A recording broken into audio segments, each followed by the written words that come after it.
Hi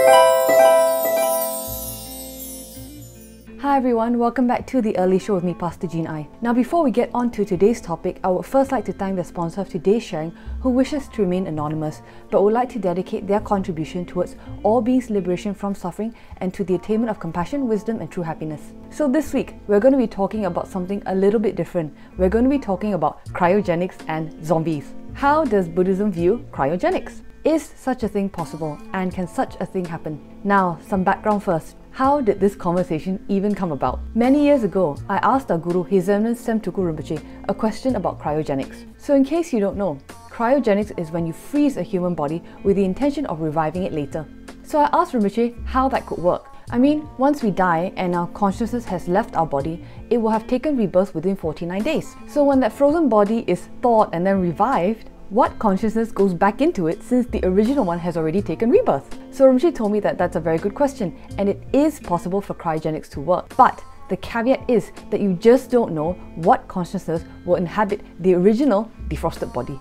But the point is, Rinpoche said that it is possible for something like that to happen if we realize that our body is just a vessel which can host any consciousness so as long as the necessary karmic conditions are met. Which means, yes, zombies can exist. And there are certain regions in Tibet where zombies are very common, so common in fact that even the houses are built with low-hanging main entrances to stop zombies from coming into the home. Now, to explain how all of this is possible, Rinpoche talked about how there are certain practices, for example within the Yamantaka set of tantras, where you're taught to eject the consciousness out of the body into another vessel. Why would you want to be able to do that? Well, if you think about Tibet, it's a very vast region, and sometimes it takes days, maybe weeks, and sometimes even months to get from one point to another. So, when a teacher is giving a discourse or transmitting teachings or practices that you want to receive and you can't get there in time, there are practices where you can eject your consciousness into, for example, a passing bird and fly to the location where the teachings and practices are being transmitted, receive them, and then go back to the original body and have your consciousness re-enter. The caveat, however, is that the original body should not be disturbed in the time that your consciousness has left, or you may have trouble re-entering. Rinpoche explained that the reason why people wish to develop abilities like this is so that they can remain in remote, isolated places in order to focus on their practice. It is not because it's fun or it's a game to be able to eject one's consciousness out of the body. That should not be the end goal or the end result that we're aiming for.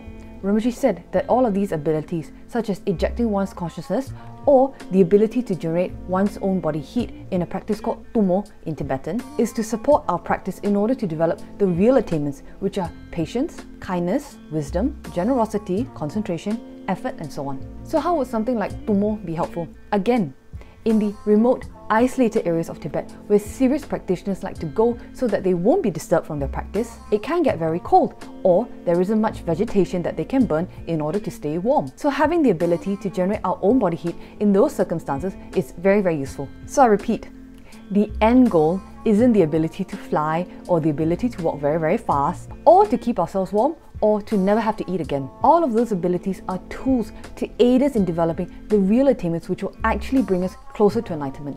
So when we have those abilities, we shouldn't get distracted and get stuck on them and think, oh, I'm attained now. I don't need to practice and I don't need to try so hard anymore. On the contrary, you should try harder and you should practice harder now that you have these tools which will help you to progress much faster in your practice. So that's something for you to think about. That's it from me for this week. Once again, thank you very much for joining me, and thank you again to the sponsor of today's sharing. As ever, please stay home, please stay safe, and don't go out if you don't have to, and go and get vaccinated if you haven't already. I'll see you guys in 2 weeks' time on the 3rd Sunday of this month. Have a great week ahead, and as ever, please don't forget to be kind to each other. Bye!